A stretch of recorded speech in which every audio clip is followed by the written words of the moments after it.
अमित शहा यांच्या मुंबई दौऱ्यावरून संजय राऊत यांनी टीका केलेली आहे। महाराष्ट्राची लूट करणारे आता लालबागच्या राजाही गुजरातला नेतील असा टोला राऊतांनी अमित शहा यांना लगावलेला आहे।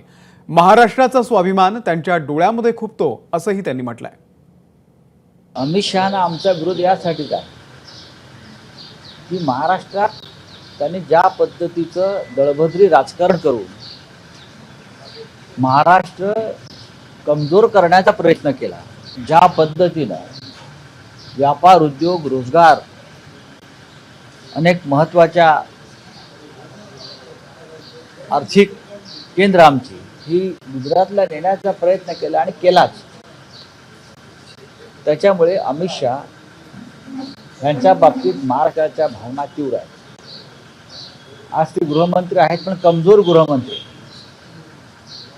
या महाराष्ट्राची कायदा आणि सुव्यवस्था पूर्णपणे ढासळलेली आहे। महाराष्ट्र विकलांग करायचं, दुर्बळ करायचं हे यांचं स्वप्न आहे आणि त्यासाठीच ते महाराष्ट्रात येत असतात, मुंबईत येत असतात।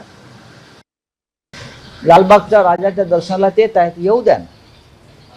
मला तर सारखी भीती वाटते की ज्याप्रमाणे मुंबईतले अनेक उद्योग त्यांनी पळवले गुजरातमध्ये, त्याप्रमाणे एक दिवस लालबागचा राजा पण गुजरातला नेणार नाहीत ना।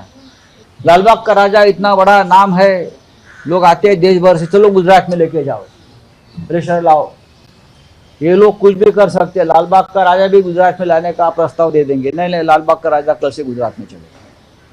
ये व्यापारी लोग हैं, मैं आपको बोल रहा हूँ और बहुत ही सोच समझ कर बोल रहा हूँ। ये अपने आप को महाराष्ट्र के दुश्मन मानते हैं। बहुत से ऐसे राज्य है जो लुटना चाहते हैं लोग बीजेपी के। एबीपी माझा, उघडा डोळे बघा नीट।